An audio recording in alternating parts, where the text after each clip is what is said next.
I discovered my best friend's betrayal, right before I was going to save his life. Imagine being on your way to save your best friend. Your heart is racing, your mind is focused, and you are ready to risk everything for him. But just before you arrive, you receive a message. A single message that changes everything. A message that proves that this same friend, the one you trusted with your life, has been betraying you for months. What do? Do you still save him? Or do you leave him to face the consequences of his own actions? This is the story of the hardest choice I ever had to make. And believe me, you will not believe how it ends. His name was Ryan. He was not just a friend. He was family. We had known each other since childhood. We played on the same soccer team, did our homework together, and covered for each other when we got into trouble. He was the person I could tell anything to. Or so I thought. That night, I was lying on my couch, watching a movie when my phone vibrated. It was an unknown number. Normally, I would have ignored it, but something made me open it. You think Ryan is your friend? Look at this. I felt a strange tension in my chest. Attached to the message was a folder full of screenshots, conversations, transactions, plans. As I clicked through them, my stomach dropped. Ryan had been planning something against me. It was not just a minor betrayal or a small lie. He had been actively working to ruin me. He had stolen from me, lied about me, used my name to make shady deals. The worst part was seeing his messages to others, laughing at me, calling me blind and easy to manipulate. I felt sick, my hands clenched into fists as I read through the evidence. I wanted to believe there was an explanation, but there was none. He had been playing me for months. I was staring at the screen, trying to process everything when my phone rang again. It was Ryan. My first instinct was to reject the call. I wanted to scream at him, to confront him, to demand answers. But something in me hesitated. I picked up. Bro, I need you. His voice was shaking. I am in serious trouble. I do not know what to do. I gritted my teeth. The anger was burning inside me. But now there was something else. Panic. He sounded terrified. I wanted to tell him to deal with it himself, to hang up and block his number. But something was off. I could hear his heavy breathing, the way his voice cracked. This was not an act. Against my better judgment, I asked, "What happened?" "I cannot explain over the phone," he stammered. "I just need you to come. Please. You are the only person I can trust." I almost laughed at the irony. Trust? That word meant nothing coming from him. But I had to know what was going on. I had to see for myself. As I grabbed my car keys, my mind was racing. If he had been lying to me for months, what else was he hiding? What kind of trouble was he really in? The drive felt like an eternity. My mind was replaying every single message from that folder. Every lie, every plan. I gripped the steering wheel so hard my knuckles turned white. I thought about all the times I had defended Ryan. Every moment I had been there for him, believing he would do the same for me. Now I knew the truth. He had never had my back. He had been waiting for the right moment to stab me in it. But as much as I wanted to hate him, a part of me was still concerned. I had never heard him sound like that before. What if this was real? What if he was actually in danger? I turned onto the dark street where he told me to meet him. It was in the worst part of town. Broken streetlights, abandoned buildings, the kind of place where people disappeared. I parked the car and stepped out, scanning the area. Then I saw him. Ryan was sitting on the ground, leaning against a wall. His shirt was ripped. His face was bloodied. His hands were shaking. He looked up at me, his eyes filled with desperation. "I did not know who else to call," he muttered. I walked closer, my jaw tight. "What the hell is going on, Ryan?" He exhaled shakily, wincing as he tried to move. "I messed up. Badly." I crossed my arms. "Yeah? No kidding. You have been messing up for months." He flinched, realizing I knew. "Look, I can explain." I shook my head. "I do not care about explanations. I want the truth." "Why did you do it?" Ryan looked down at his hands, his fingers covered in dried blood. "I thought I could get away with it. I thought I was in control. But I was wrong. And now they want me dead." I frowned. "Who?" Before he could answer, a loud screech echoed through the street. A car had pulled up. Headlights flooded the alley. Ryan's entire body tensed. "They found me," he whispered.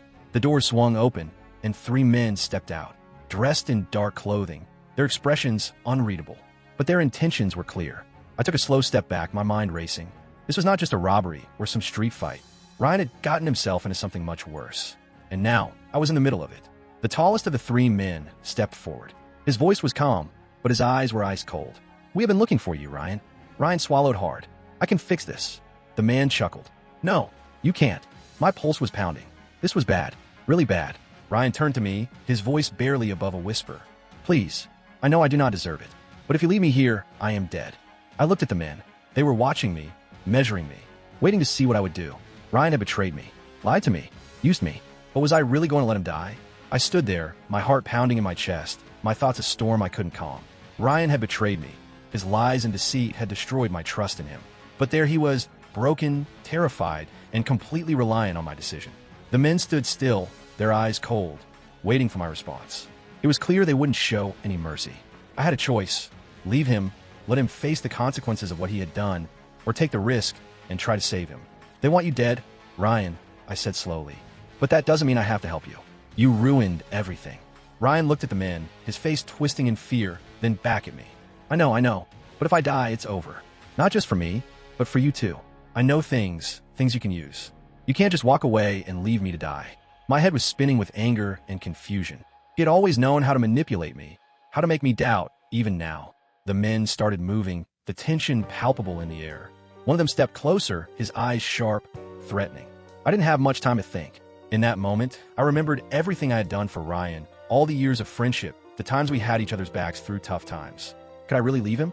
Could I let him die after everything? I made my decision. Taking a deep breath, I stepped forward, standing between Ryan and the men. "I'm not leaving," I said, my voice steady but low. "If you want him, you'll have to go through me." The tallest of the men sneered, pulling out a gun, his finger resting on the trigger. "You're making a mistake." I didn't flinch.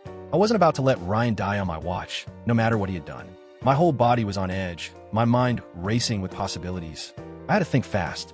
"Listen," I said, holding up my hands in a gesture of calm. "I don't care about your plans, but I do care about him. If you want him, you'll have to deal with me first." Ryan's eyes widened in disbelief. "What are you doing? You can't." "Shut up." I cut him off, my gaze never leaving the men. "I'm doing what's right." A tense silence filled the alley as the men exchanged looks. The one with the gun stepped forward, but then, unexpectedly, he stopped. His eyes flicked between me and Ryan, calculating. Finally, he lowered the weapon. "You've got guts, I'll give you that. But this isn't over. We'll be watching." With that, the men turned and walked away, leaving the alley in an eerie quiet. Ryan let out a breath he had been holding, and I turned to him, my expression hard. "You think this makes us even?" I asked. "You think you could just walk away from what you've done to me?" He looked guilty, but there was something else in his eyes too, a hint of relief, like he wasn't entirely sure why I had just saved him. "No, I don't," he muttered, rubbing his bloodied hands together. "But thank you. I don't know what I would have done without you." I shook my head, my anger still bubbling beneath the surface. "You don't get it, Ryan. You don't get a free pass. You've got a long road ahead of you if you ever want to fix this." And as I turned to leave, I knew deep down that nothing would ever be the same between us again. But in that moment, I had made my choice. I had chosen to do what I thought was right, even if it meant risking everything. My mind still races with everything that happened. Sometimes life presents us with choices we never expect to face, moments that force us to question our loyalties, our values, and what it means to truly be there for someone. Ryan's betrayal was a reminder of how fragile trust can be, but also of the power we have to make difficult decisions when everything feels impossible. The road to forgiveness and redemption isn't easy, but sometimes the hardest choices can lead to growth if you're brave enough to make them. Thank you for sticking with me through this intense journey. If you've ever had to make a tough choice like this, or if you've been betrayed by someone you trusted, I want to hear your story. Drop a comment below and let's talk about it. If you would like to see more content like this or want to see another crazy story like this, just click at the right corner on the screen to watch another crazy storytelling video. Don't forget to like, subscribe, and hit that notification bell so you don't miss out on more crazy stories and tough lessons.